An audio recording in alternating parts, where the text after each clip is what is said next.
Okay. And so let's get to introductions. So there's 4 of you on here today. Can you guys share if you were on the call yesterday or if today's your first day? And then also we would love to hear another, let's see, what you learned, what you took away, if you attended yesterday, what you took away from that session. And if you haven't attended yesterday, what you are excited to learn about today. And you can use the chat. I'm gonna go first. I was on the meeting yesterday, so y'all probably do know me. John A. Lattimore. What I took away with, I learned more about the taxes because I was basically kind of struggling with it until like I kind of get it, but not fully get it. If y'all know what I'm saying. Yes, taxes are pretty confusing. So it sounds like you're learning more, but you still have more to learn. Yeah, about the W-2, Yes. the I-9 form, and all of that stuff. Awesome.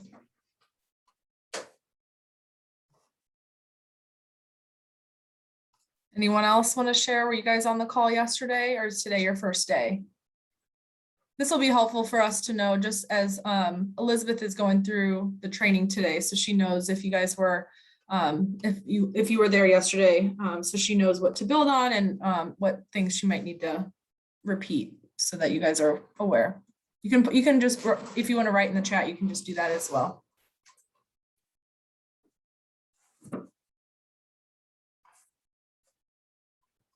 Kalia said that she was here yesterday and she learned about the proper forms and how to actually do them. Awesome. Thanks for sharing.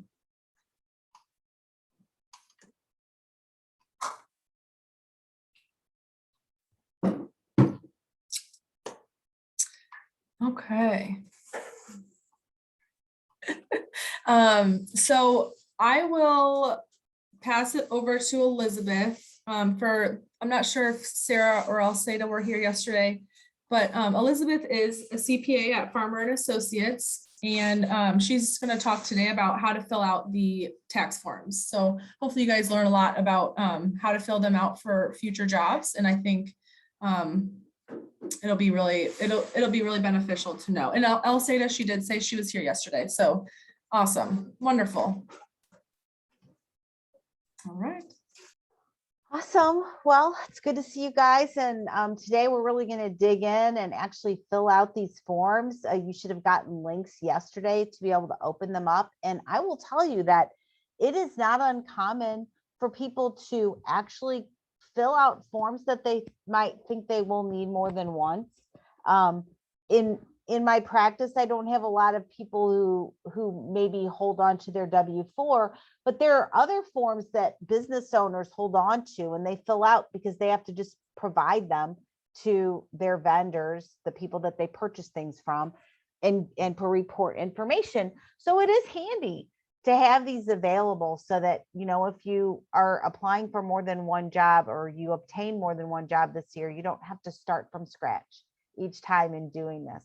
I think the idea that I had for today was for us to literally, it'd be like you're filling out your own forms as I walk through the forms and instructions, and we're on them, just able to answer questions right then. Okay, so what I'm going to do is share my screen again so that I can put the forms up that we're looking at. And I don't know if we want to go ahead and start with the I-9, and it's fairly self-explanatory. You're going to put in your last name, at least this part is, the last name and your first name and your middle initial. And I actually believe you can type into these forms just as a sample.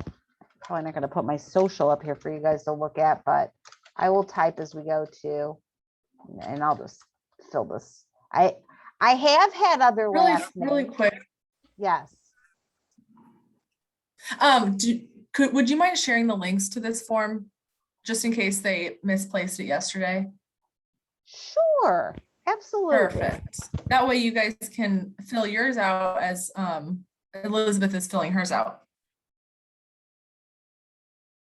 Gotta figure out where my chat is now because, well, I'm a little bit on the special side when it comes to these things. Actually, is it up here somewhere?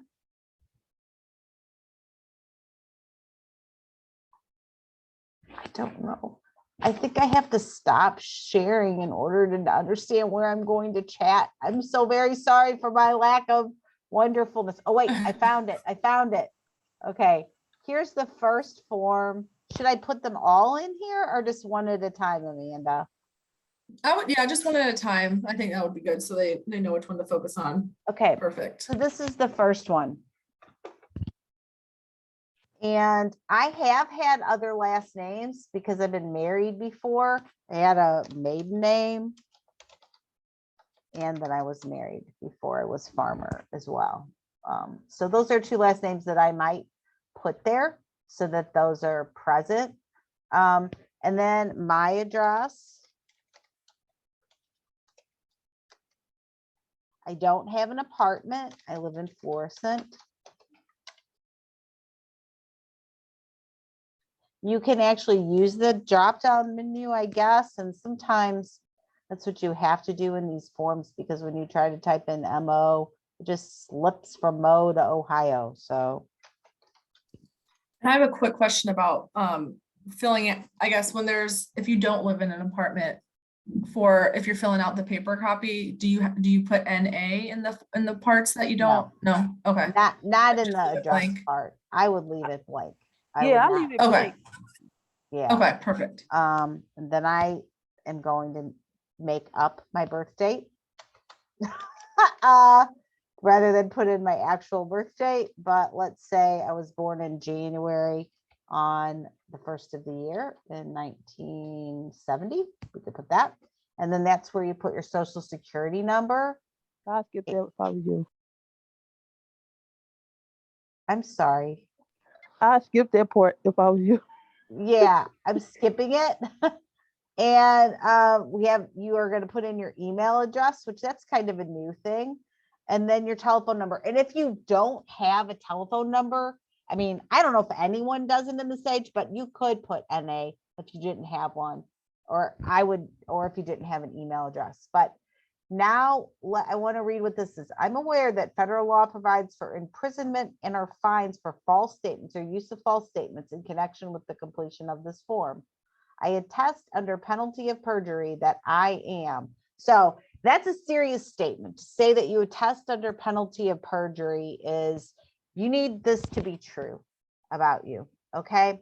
So if you are born in the United States, you are a citizen of the United States, regardless of the citizenship of your parents. If you were born outside of the United States, then there are rules about whether or not your parents are citizens and how all of that works. I am not an expert on alien, on determining how to complete a section when you are not a citizen of the United States. I do have clients who have green cards, which means they're eligible to work. I have the clients that have something like a work permit where they're giving a period of time where they can work within the United States.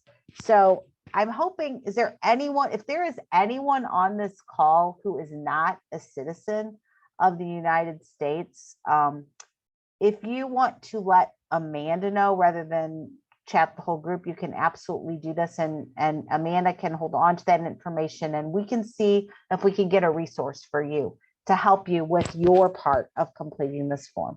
Okay. Okay, so once we get through this section, assuming you're a citizen, which I am, I would just click this button and then there's nothing else that I have to do except for sign and date this form.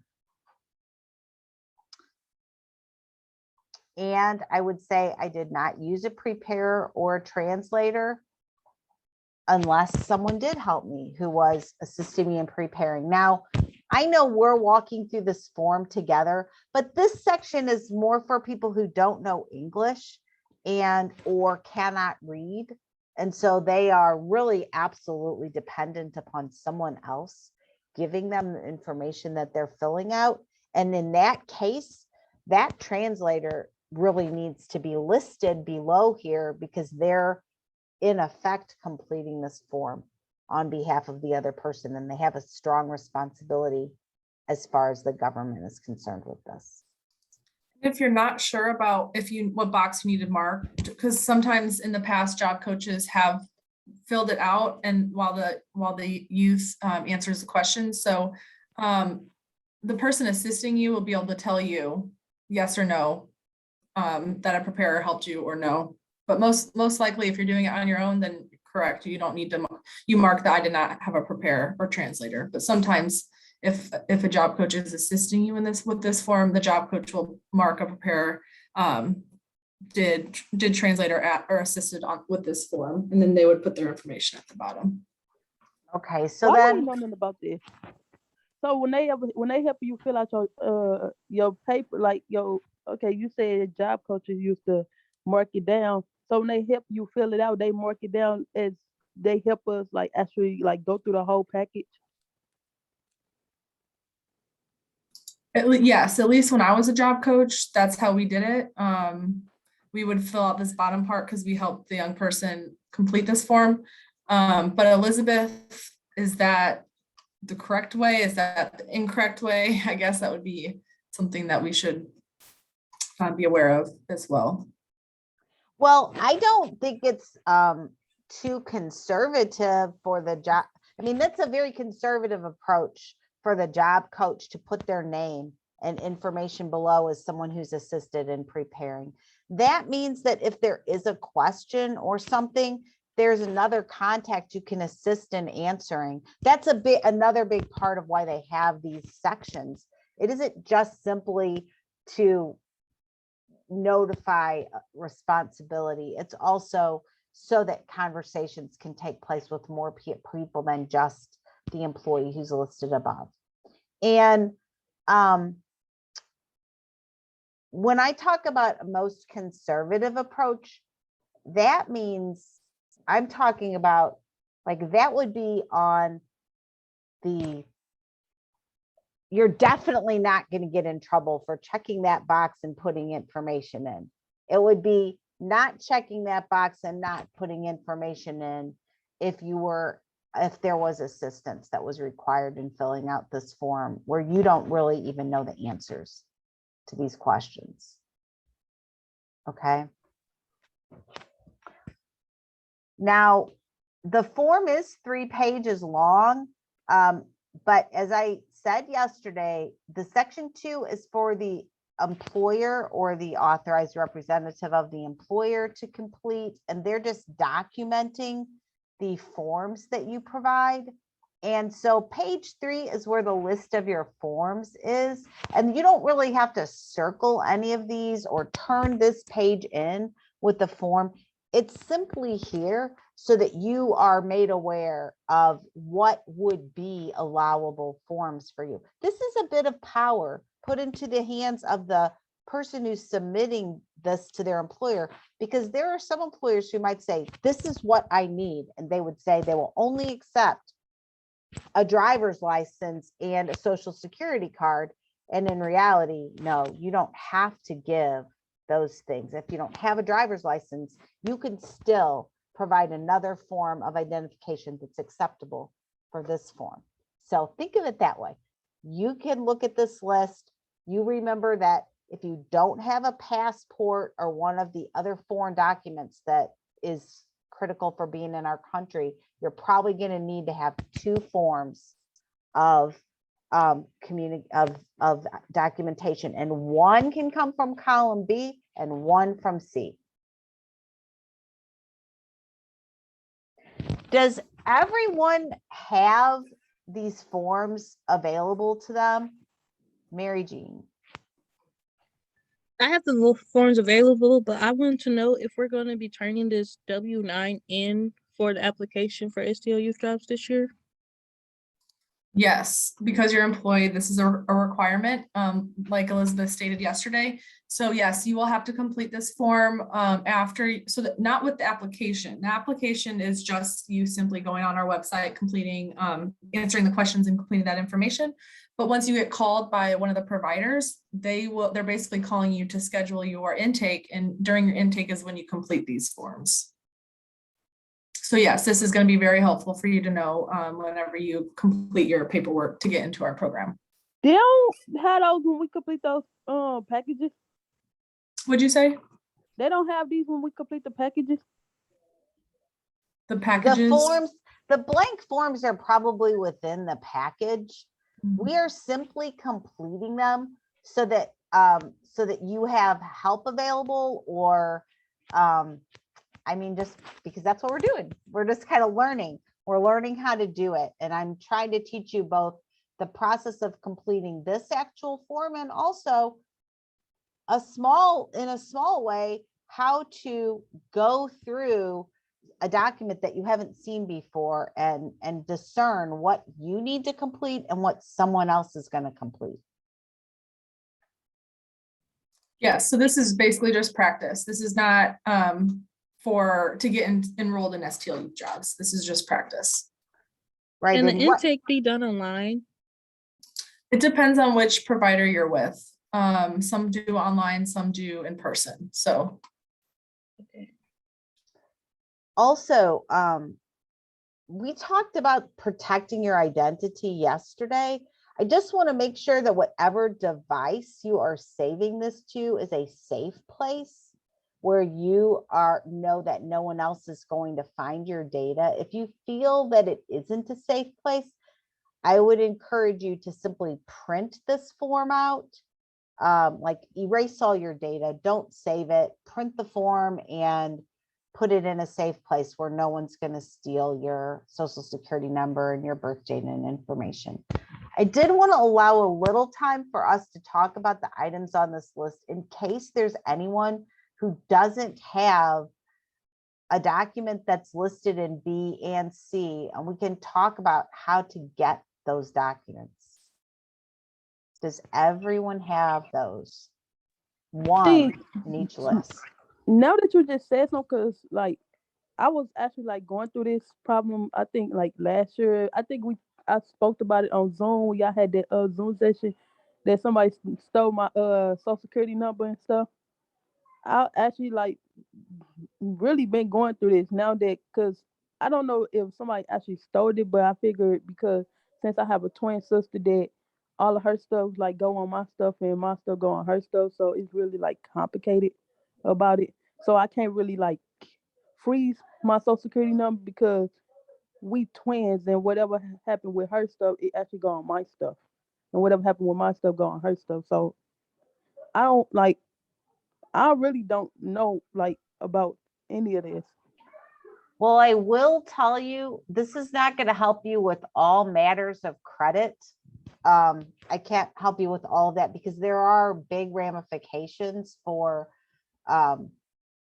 when your identity is stolen. And when we talk later in the week about establishing credit and credit worthiness, I am going to be suggesting that you guys get acquainted with and have a relationship with a banker where you bank, because they have a lot of information available to them to help with these sorts of things. But from a tax standpoint, the IRS does have a program that you can access from irs.gov where you get a protection PIN, and they literally mail you a 6-digit PIN that you have to use to submit your tax return so that no one can steal your refund. Okay, so if that is an issue and that's something that you're interested in, that information is available at www.irs.gov, and it's called an identity protection PIN. Now, one bit of warning is if you are not in an address where you are staying long-term, it's kind of a hassle because the only way that you can obtain this PIN, am I right about this, Kelly? Is it only by mail that you get a PIN? I know you can look it up online. Well, if you've been issued one, you can look it up online. Okay, my partner says once it's issued, my business partner said once it's issued, you would be able to look it up online. But I'm just letting you know, once you have a PIN, you must use it to submit your taxes. So it wouldn't be something that everybody does. You only do it if your identity has been compromised. So, all right. What about the question about items on list B and list C? Is there anyone who doesn't have an item that's listed in B and listed in C? If so, chat Amanda. I'm just going to very briefly say, I don't have a, I'm sorry, go ahead, Johnny. I don't have a driver's license. Right, but do you have either a school ID card or a voter's registration card? You get a voter registration. I didn't know you get a voter registration card. I don't got that. I ain't got a military card. I ain't got nothing. All right, so, and I know you're not 18 anymore, so you're probably going to need to get some help getting one of these pieces of identity. Now, voter registration card, it's mailed prior to elections to the address that you are registered at for voting. So it doesn't have a picture on it. It's an exception to this rule that's on here.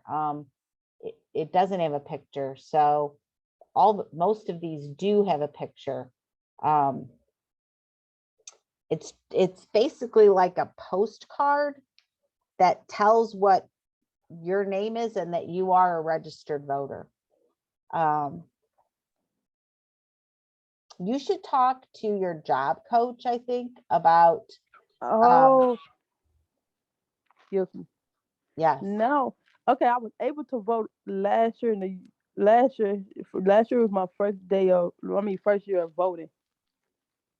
Is that like, was that like proof of, well, my caseworker said I was able to vote, but I never seen a registration card, a voter registration card. Yeah, you don't have to show a voter's registration card to be able to vote. But if you are registered to vote, you will receive a card. It's going to be at the address that you listed when you said you voted last, and it's going to come to that address.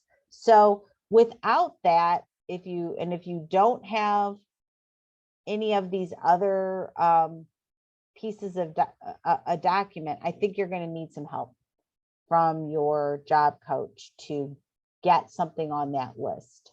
On list C, you're either going to get a social security card or your birth certificate. And a birth certificate is available in the city or county where you were born. It does cost money to get that. So it doesn't cost money to get a social security card.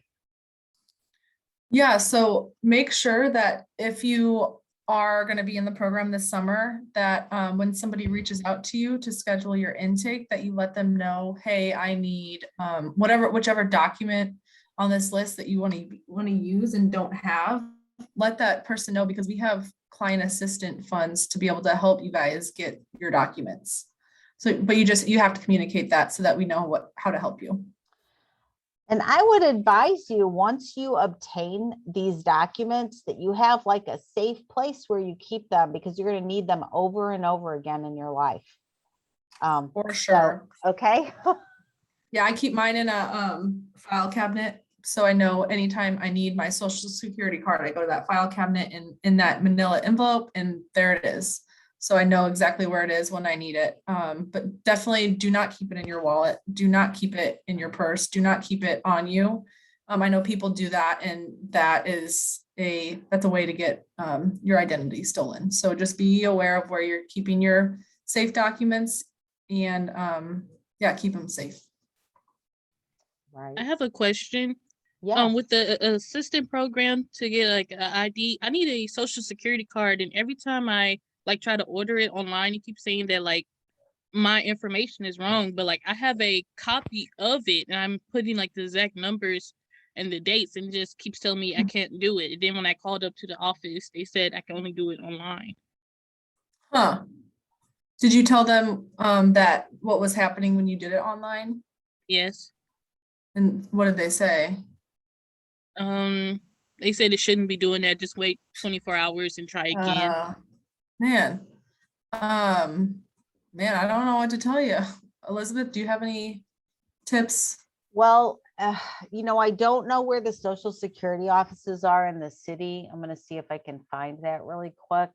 She can go downtown, right here on Delmar, right across the street from the city museum. That's where I got mine from. And she can just take up mail with her name, her address that she currently stand at, and take, I think, her birth certificate, ID, and they go order her. They go put everything down, and they go order her a new card and mail it out. That's how I got mine. Okay. Thank you. And the only other issue, I just want you to make sure that you find out if you can walk in to Social Security or if you need to make an appointment, because COVID has changed everything for being able to have access to people for It's a anything. walk-in. It might be a line, but once you like walk in, they gonna give you a number, and it's like you know how you go to like a food like Schnooks or something, they call the numbers on the thing. They gonna have one of those, and what if they call her number, they gonna say please come to, like, they got like desks where it say A, B, and C at. They go call her number and she go right there and they go handle everything from there. That's where I got mine from. All right. Perfect. Well, I think that we have covered the I-9 form. And if you do have any questions, please chat so that we can address them because we're getting ready to move on.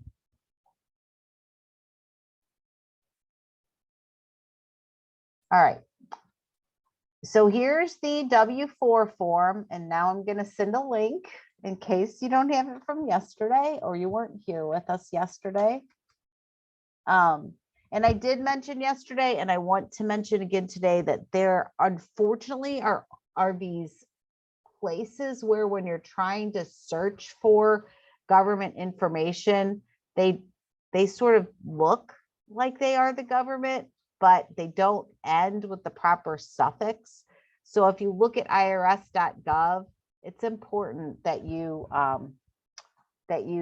land on irs.gov. And I'm going to just show you really quickly what I mean. I just have used this so many times that it's not really working. But if you just did a normal search engine, for example, when you're looking to apply for financial aid for college, which is a common thing that people have to do, there are a bunch of different options that you could click on, and they charge you to assist you with the forms. So I want to make sure you guys are educated to be suspicious about what you're clicking on, that you actually land on the government area where it should be free. It's free to get these forms. They're free.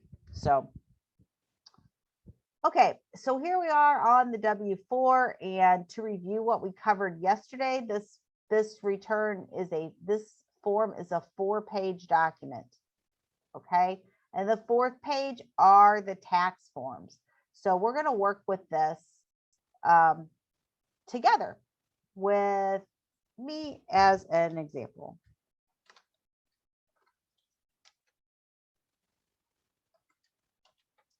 Typing in my name. I'm going to leave my social security number blank.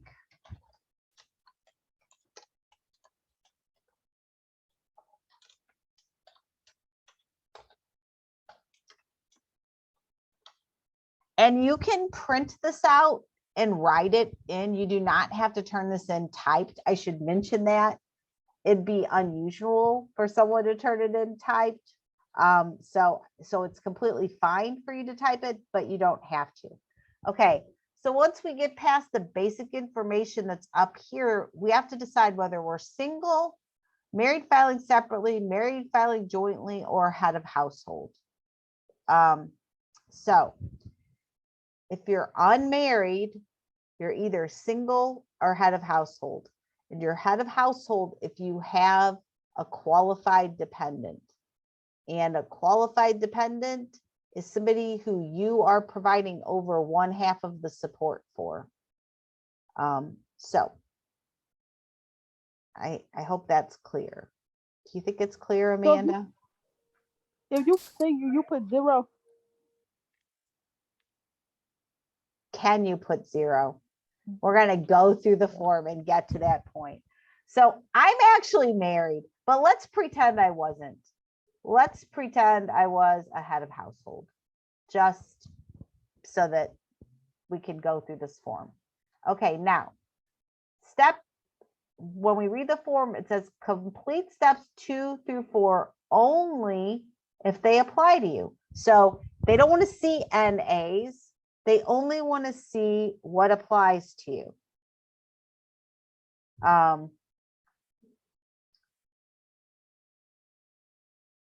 And see page 2 for more information on each step, who can claim exemption from withholding, when to use the estimator, and privacy. Okay, so we're going to go to page 2 to see what it has to say about exemption from withholding. Step 2 is where the long list of information, and this is standard. This is the way all tax forms are. They start with general instructions and future developments, which this is where they tell you that you might need to look and find a more recent copy of this form, because you could be handed one of these from a future employer that is like from 2014, because they may not have updated their files.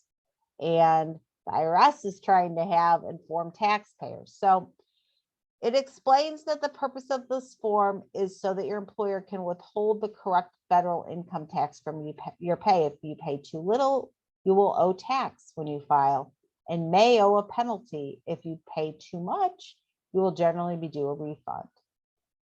Complete a new W-4 when changes to your personal or financial situation would change the entries on the form.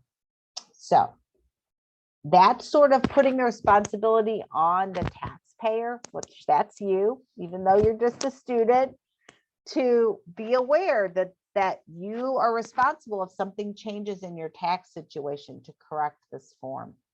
And these forms are used also sometimes by your employer to have your address of record for where they're going to send your W-2. And that's a very important document that you really want to you want it to arrive where you are living. So you might need to give updated information to an employer if you move, so that they are sure to get your forms to you. Okay, exemption from withholding. And I believe that this is going to be the vast majority of people that are on this call. So I'm going to read through this and talk through it. You may claim exemption from withholding for 2022 if you meet both of the following conditions. Okay, both of them. 1, you had no federal income tax liability 2021.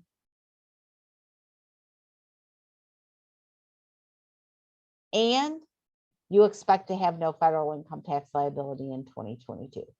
Well, you guys are probably like, Elizabeth, how in the world are we going to know that we're not going to have a tax liability in 2021 if we haven't even filed our taxes yet? And how do we know we're not going to owe a tax liability in 2022? So this is where we're going to go to page 4 to help us out. This shows I claimed head of household. So according to my form, this column right here is if I'm alone and I don't have anyone else that I'm responsible for, which is kind of weird to be head of household and be in this column, but it's here. Let's pretend I have one person.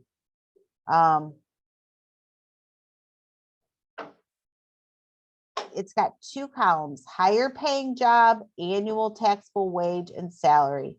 So at this point, if my highest paying job is under $10,000 for the year, And my lowest paying job is certainly going to be under the guideline for head of household is saying, well, you're going to have to make at least more than $10,000 to have to pay any tax in, according to these tables. That is so conservative. I can guarantee you that no matter what tax law goes into effect, if you are not making $10,000 in the year, you can claim exempt.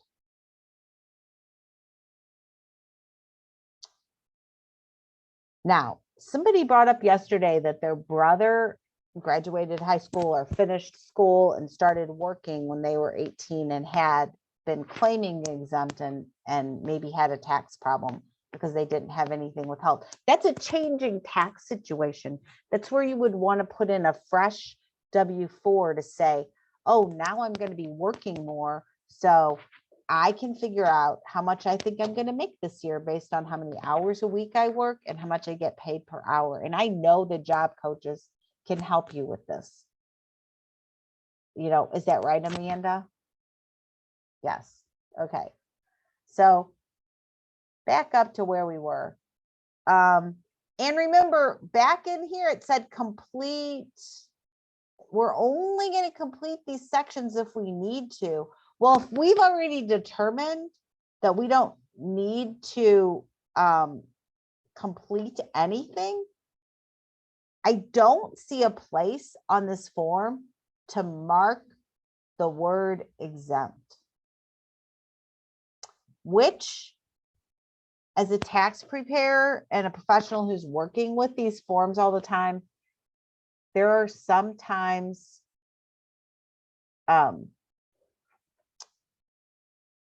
where the forms are just simply not right, and they're waiting, trying to get things completed, but the IRS is super backlogged. So if I were you, I would just write in the word exempt on every single place where there is a place to write it, because I would want to make sure that they understand that you are not going to be subject to tax. Now, if you have a child, or I want to say that it depends on what is happening with the tax law at any given time. Right now, the government is sending out in the mail advanced child tax credit to people who have children last year, a year ago in 2020. And you would want to file a tax return if you have a child, even if you don't have income, because there's a good chance that you're going to get money back. But there have been times where, rather than the government sending checks to people, the actual employer is adding to your paycheck that tax credit. So I would say that you need to fill out this dependent information if you have children, and don't put exempt in here. If you have children, I would put this in, however many kids you have. Do any of you guys have kids? If you don't feel comfortable sharing, that's totally fine. I just want to know so that we know how to, if we need Maybe to, if you have any questions or discuss it more. Yeah, and you could just chat Amanda, and she won't expose who you are or whatever. We could just address more what we would need to do in that case.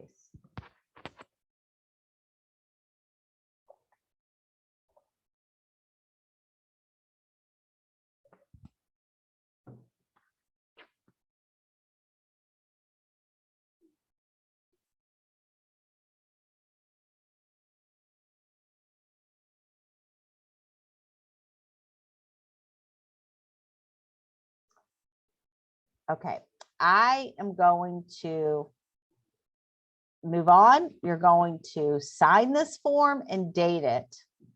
And that would be the extent of what you need to complete. And even if you did any work on these forms back here, you do not need to turn that in as a part of your submission. It's just something that you would keep for your records.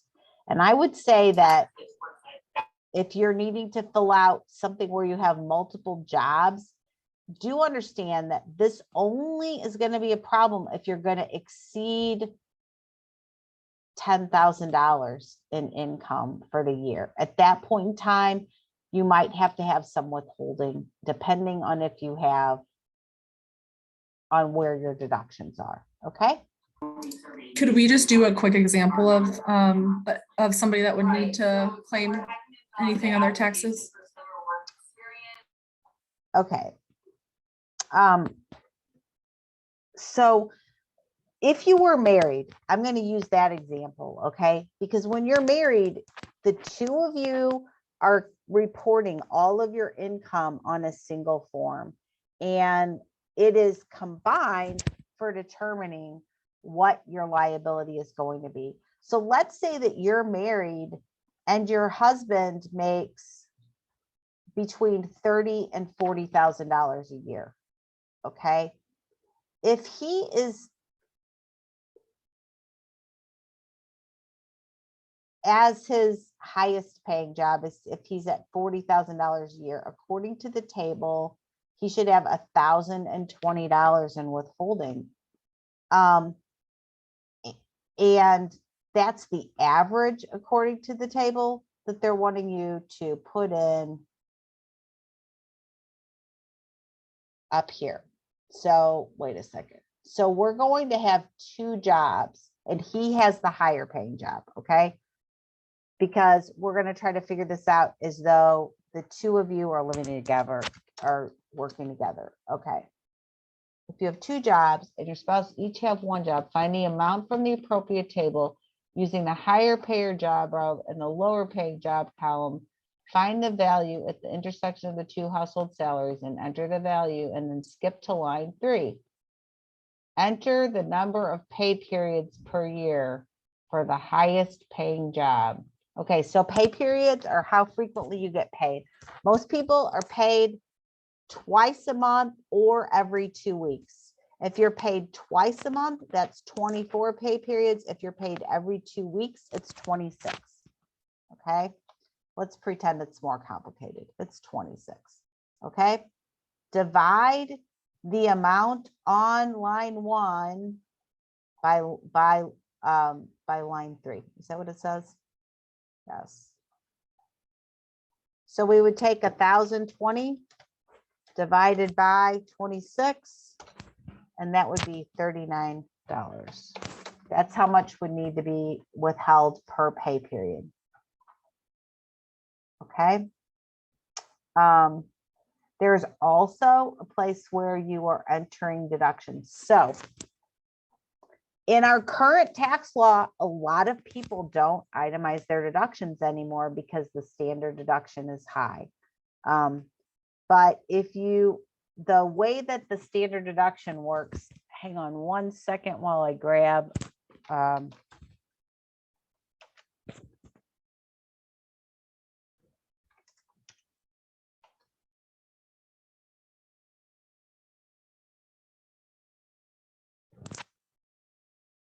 All right, so here's a form 1040, which is a lot of you guys are not going to be filling out this form. You would be able to fill out an easier 1040, but this is a 1040 that is like the general for people who have investment income or Social Security benefits that are taxable. This is the more complex of the forms. Okay, right on page 2, it tells you. Come on, don't make a liar out of me here. It's on page 1. Sorry. I've been doing this a long time. The forms have changed a lot over the course of my profession. Standard deduction or itemized deductions. In my example, we were talking about somebody who was married filing jointly. That's you get to put in 25,100 as a deduction on here. If you're single, you get to put in 12,550. It's kind of like, this is your number. You don't have to prove anything. You're getting to deduct this off your income before you ever pay tax. Income tax.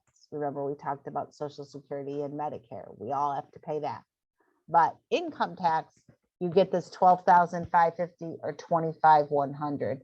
So this part of the form over here in the deduction side is for people who are making more. And those numbers are basically increased for inflation for 2022. So in our case, if you're married, you're going to enter 25,900. If you're single and you claim yourself, you're going to enter 12,950. And this line here is where you enter what your itemized deductions would be. That's deductible, medical, mortgage interest, taxes, personal property taxes, probably more than you guys need to learn right now. And I don't want to confuse anybody, but maybe there's somebody here who wants to be a CPA or be a tax preparer. So if I can inspire you and you're like excited about learning about this, let Amanda know, because we're actually open to having an intern as a part of our firm over the summer. So you could learn about it. It's a great profession. Love it. All right. Can I move on to Missouri, Amanda? Yes, I think you're good. Okay. So, I've lost. Here we go. So the Missouri W-4. This is from, I've got to copy and paste it into our thing.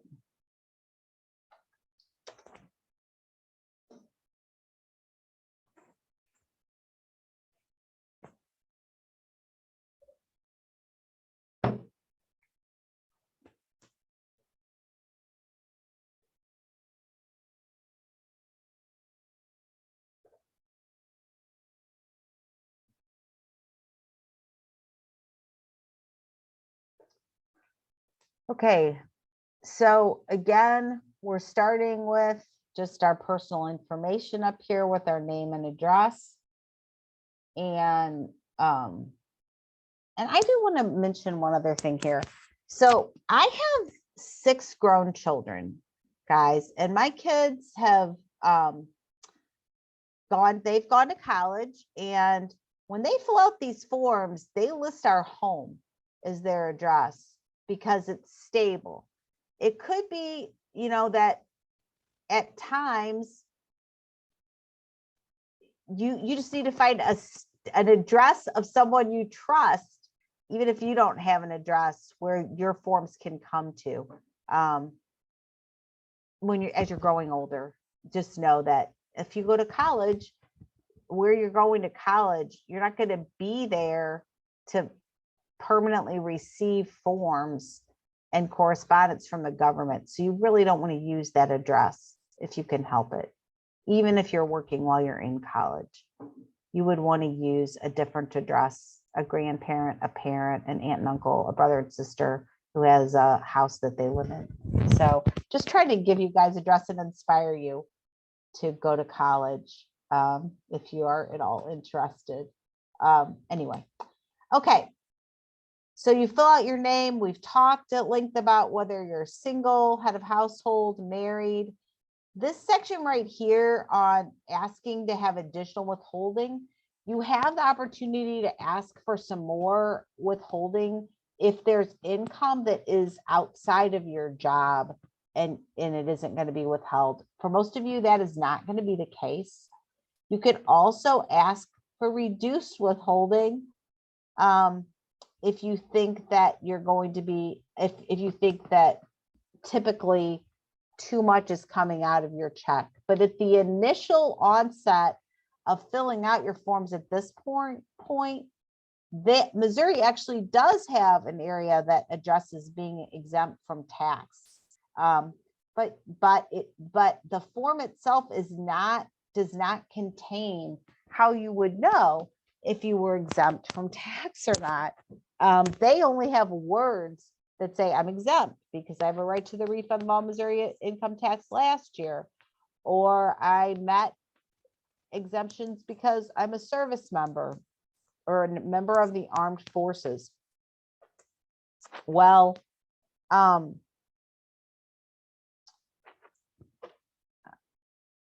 don't know. Hold on a second. I'm going to look up on the Missouri website which is dor.mo.gov.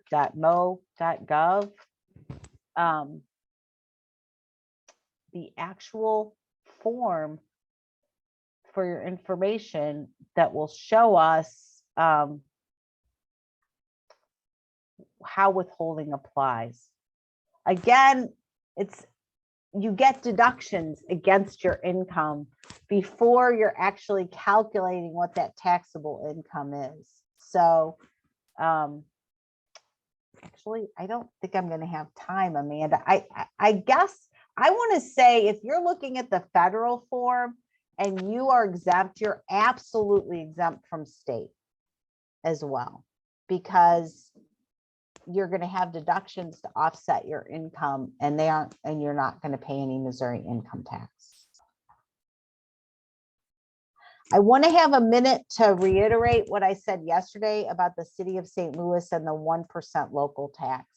I know STL Youth Jobs is helping you, they're placing you, and chances are your position's going to be within the city. But for future knowledge, if you live in the city, you have to pay 1% of your earnings, regardless of whether you work in the city or the county.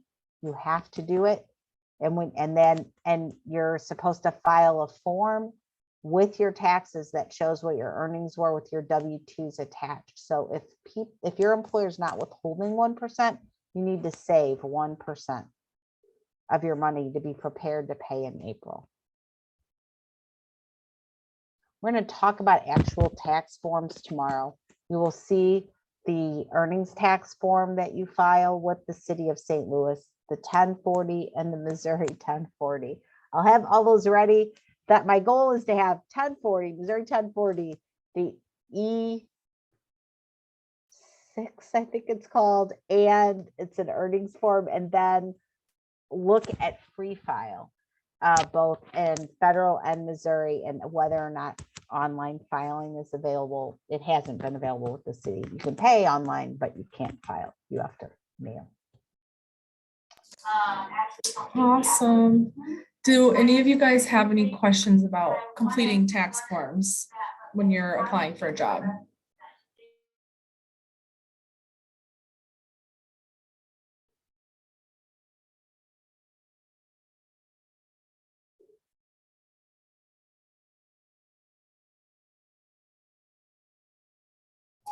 Well, if you guys end up having questions, feel free to email me. I'll put my email in the chat so you guys can email. And then we hope that this has been helpful. I know I've learned lots of good information. Let's see. Perfect. Send my email. Janae, if you have whatever questions you have still, keep attending this week, and maybe write your questions down so that you can continue to ask Wednesday, Thursday, Friday. Maybe some of those questions will be answered throughout the rest of this week. So yeah, right. If you have any questions or think of any questions, in the meantime, write them down, either email me or bring them up in the next session, in the next sessions. And we're happy to help. Okay, because I still don't understand it. It's the part with all the numbers and filling it out. I still don't understand that part. Well, one of the things I will say about taxes is filling out the forms is going to help you understand your own taxes, because once you see the results, then these other things that I've taught you how to fill out first, they're a reflection of those forms. So be patient with yourself, just hang in there, and let's see if we can get some clarity around this subject over the next couple of days. Okay. Okay. Yeah.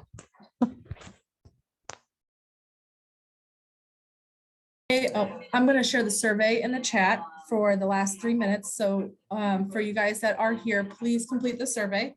And if you do think of any questions, shout out and we will try to answer them before 10:30.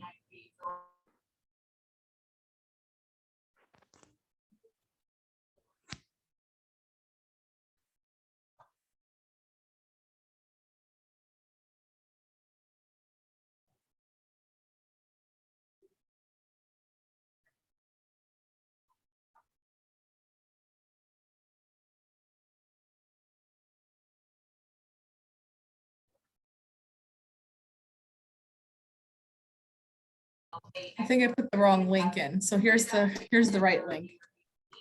The last one I sent is the one that you guys should use.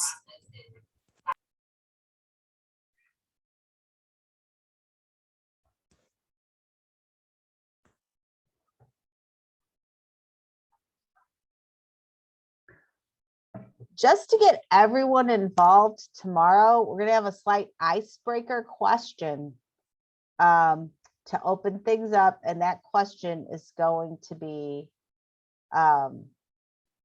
sweet or salty. If you want a Love snack, it. you want sweet or salty, okay? Meaning like, would you rather have like chips for a snack or would you rather have ice cream?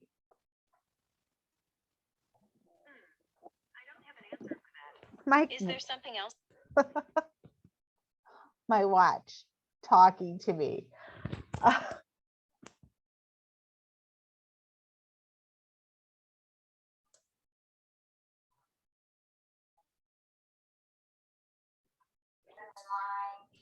Well, if anyone has any questions, feel free to stay on here. But if you guys don't have any questions, then I guess we'll see you guys tomorrow. Have a good one. Thank you, Elizabeth. Okay, thanks, Amanda. I'll see you tomorrow. Sounds good.